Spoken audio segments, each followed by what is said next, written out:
What happens when the family that abandoned you suddenly wants you back? Not because they miss you, but because you're worth millions? This is the story of Elena Chun, a girl who was cast aside like yesterday's trash, only to return as the one person her family couldn't afford to lose. Before we dive in, ask yourself this: can love be conditional? Can it be turned on and off like a light switch?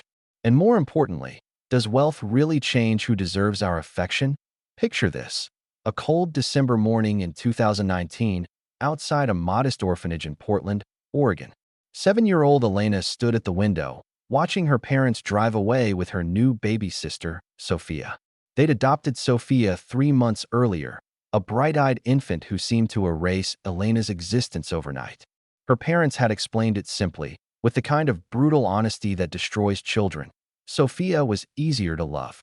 She didn't ask questions about her biological family. She didn't have Elena's bad dreams or attachment issues. She didn't wake up screaming in the middle of the night. Within 6 months, Elena found herself back in the system, replaced by a child they deemed more deserving of their affection. The rejection carved a wound so deep that Elena stopped speaking for nearly a year.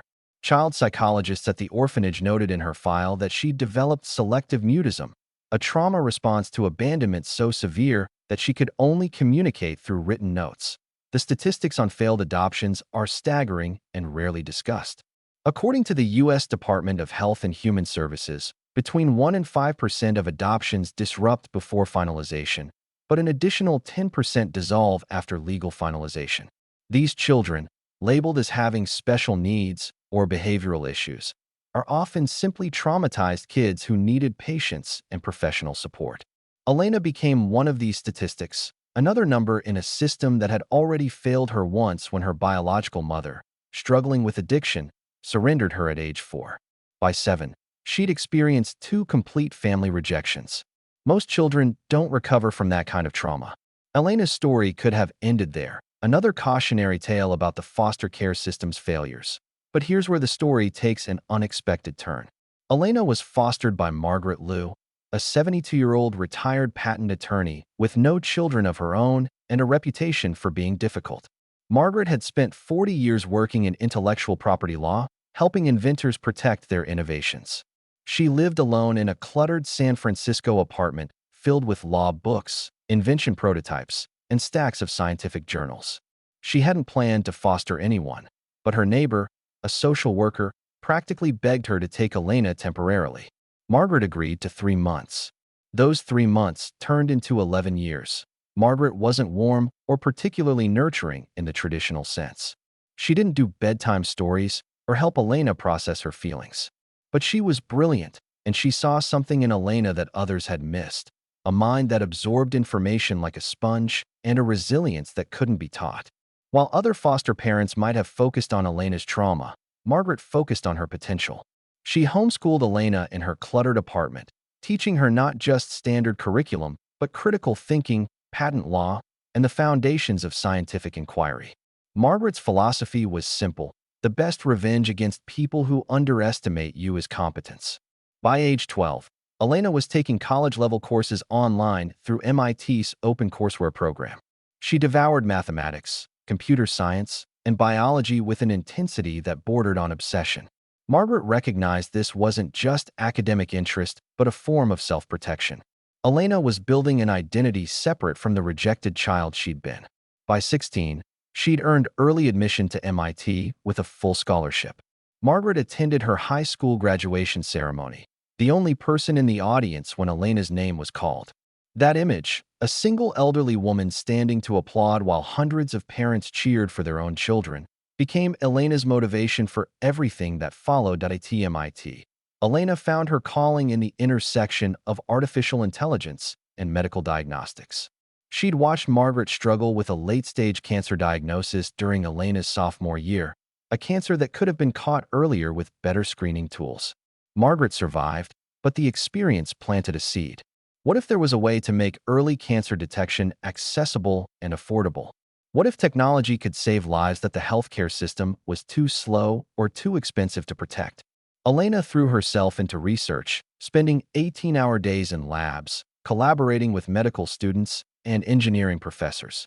By 23, she'd co-founded a tech startup focused on AI-driven healthcare diagnostics that would change her life forever. The company, Mediscan, started in a cramped garage near the MIT campus with Elena and two classmates, James Park, a software engineer, and Dr. Rachel Okonkwo, a medical resident with expertise in oncology.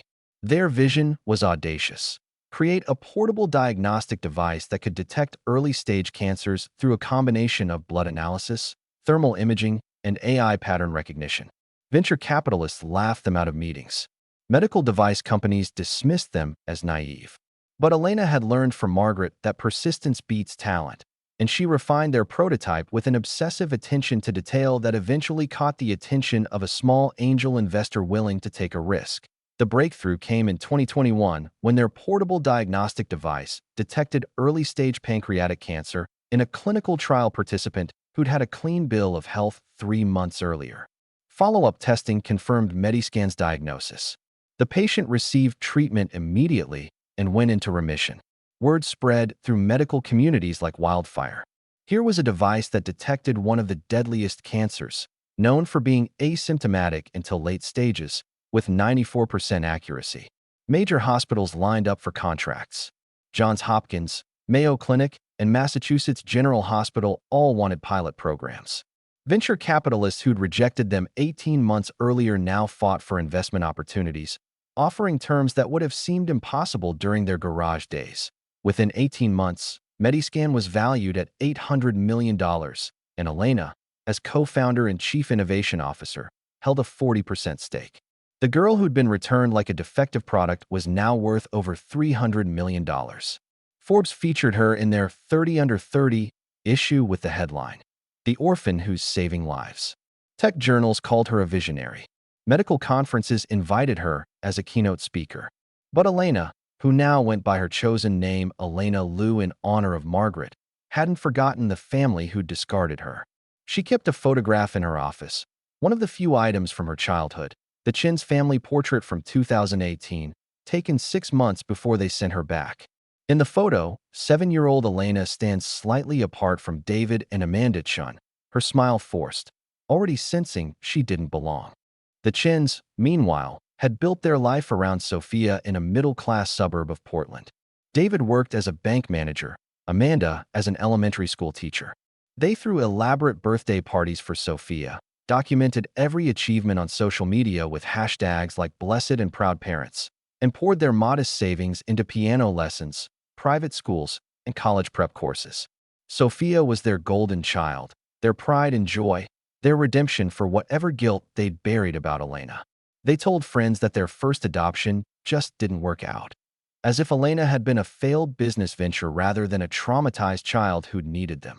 Then, in March 2022, Sophia stumbled across her sister's Forbes profile while researching successful women in tech for a school project. The photo showed Elena at a healthcare conference, poised and confident, wearing a designer suit that cost more than the Chin's monthly mortgage. The article detailed her net worth, her company's valuation, her philanthropic initiatives. Sophia, who was 17 and starting to question the sanitized version of Elena's departure she'd been fed, showed her parents. The color drained from David Chin's face. Amanda grabbed the laptop, reading and rereading the article as if the words might change. Their world tilted on its axis. The daughter they'd thrown away was now wealthier than they could ever dream of being. According to interviews Elena later gave to a podcast about family estrangement called Blood Doesn't Make Family, the Chin's first contact came through LinkedIn, of all places. Her father, David Chun, sent a connection request followed by a message dripping with artificial warmth. "Dear Elena, we've never stopped thinking about you. We made a terrible mistake all those years ago, one that we've regretted every single day. We were young and didn't understand how to handle your needs. Please, can we talk? You deserve to know your sister. Love, Dad." Elena read it 3 times, showed it to Margaret, and they both laughed at the transparent manipulation. Elena didn't respond. She archived the message and went back to work. 2 weeks later, her mother Amanda showed up at Mediscan's headquarters in San Francisco, tears streaming down her face, begging the security desk to let her see her daughter. Elena watched from her office window on the 7th floor as security escorted Amanda back to her rental car. The woman who'd chosen a stranger over her own child now wanted back in, and Elena felt nothing but cold satisfaction. She instructed her assistant to add both David and Amanda Chun to a permanent "Do Not Admit" list. The security footage of Amanda's visit, crying and pleading with guards, became something Elena watched on particularly difficult days, a reminder that karma was real, but the Chins were persistent in ways that bordered on harassment. They sent birthday cards to Mediscan's corporate address, each one signed, "Your Forever Family." They shipped Christmas gifts, expensive items clearly bought to impress. A Tiffany bracelet, a cashmere scarf, a first-edition book about Silicon Valley entrepreneurs. Elena donated every item unopened to charity auctions. They sent emails detailing Sophia's accomplishments as if Elena should care about the girl who'd replaced her. Sophia made honor roll again. "She's thinking about studying pre-med, just like you worked in medicine." The emails always included subtle mentions of their financial struggles, David's medical bills from a minor surgery, Amanda's car breaking down, the rising cost of Sophia's college tuition at a state university. The subtext was deafening. "We need your money. We're struggling while you're thriving. Surely you owe us something." Elena kept every letter, every email, every package notification in a file labeled "Too Little, Too Late," a collection of evidence that their love came with a price tag attached. She showed them to her therapist, Dr. Patricia Reeves, who helped her process the complex emotions of vindication mixed with residual childhood pain. Dr. Reeves noted in sessions that Elena's response, while understandable, carried its own weight. "You're letting them live rent-free in your head," she observed. "Every piece of correspondence you save, every security video you watch, that's energy they're still taking from you." Elena knew this was true but couldn't let go of the evidence. It validated everything she'd felt at age 7, that their love was conditional and their rejection hadn't been her fault. The breaking point came in the summer of 2023 when Sophia reached out directly, a handwritten letter unlike her parents' calculated attempts. The letter arrived at Mediscan's office, forwarded by Elena's assistant with a note. "This one feels different." Sophia wrote honestly about growing up with the ghost of an older sister she'd replaced, about recently learning the full story of Elena's abandonment from overheard arguments between their parents, about her own guilt and confusion. She didn't ask for money or forgiveness, didn't make excuses for David and Amanda's behavior. Instead, she acknowledged brutal truths. "I've benefited from your erasure. Every opportunity they gave me came at the cost of the opportunities they took from you. I don't know if you can ever forgive them, and honestly, I don't think you should. But I needed you to know that someone in this family sees the truth and is horrified by it. You owe us nothing." The letter ended with Sophia's personal phone number and a simple statement: "If you ever want to talk, I'm here. If you don't, I understand completely." Elena read the letter 7 times before finally writing back. Her response was measured and cautious. "Thank you for your honesty. I'm not ready to meet, but I appreciate that you didn't try to rewrite history." They began exchanging emails, carefully at first, then with increasing openness. Sophia sent photos of herself, not proud achievements, but honest moments, struggling with calculus homework, working a summer job at a coffee shop, dealing with the complicated feelings of loving parents who'd done something unforgivable. Elena found herself softening toward this half-sister who hadn't asked to be part of their story, but was trying to navigate it with integrity. Meanwhile, David and Amanda escalated their campaign. When emails failed, they hired a private investigator to find Margaret's address, showing up at the 80-year-old woman's apartment unannounced. Margaret, who'd faced down corporate lawyers in her career, opened the door and unleashed decades of professional contempt. "You have approximately 30 seconds to leave before I call both the police and my attorney. Elena is my daughter in every way that matters, and you are nothing but strangers who made the worst decision of your pathetic lives. Get off my property." The Chins left, but tried one final gambit, contacting media outlets with a story about the daughter who abandoned her struggling family after making it big. They painted themselves as victims, humble middle-class parents who'd made a mistake years ago and were now being punished by their wealthy, heartless daughter. The story never ran. Elena's PR team at Mediscan got ahead of it, providing journalists with court documents from the adoption dissolution, social worker reports, and a statement from Margaret Liu. The narrative shifted immediately. Here wasn't a heartless daughter, but a survivor of abandonment who'd built an empire despite, not because of, her adoptive family.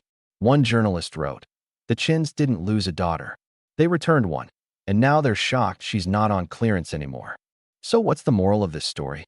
Elena never reconciled with her parents, and she's been clear in interviews about why. Forgiveness isn't always healing. She told a Stanford business class in 2024. Sometimes boundaries are healing. Sometimes saying, "You don't get access to me," is the most loving thing you can do for yourself. She established a scholarship fund for foster children pursuing STEM degrees, initially funded with $10 million, and named it the Margaret Liu Foundation for Displaced Innovators. She used her platform to advocate for adoption reform, testifying before Congress about the need for better post-adoption support and stricter screening of prospective parents. She did develop a careful relationship with Sophia, who'd proven herself different from their parents.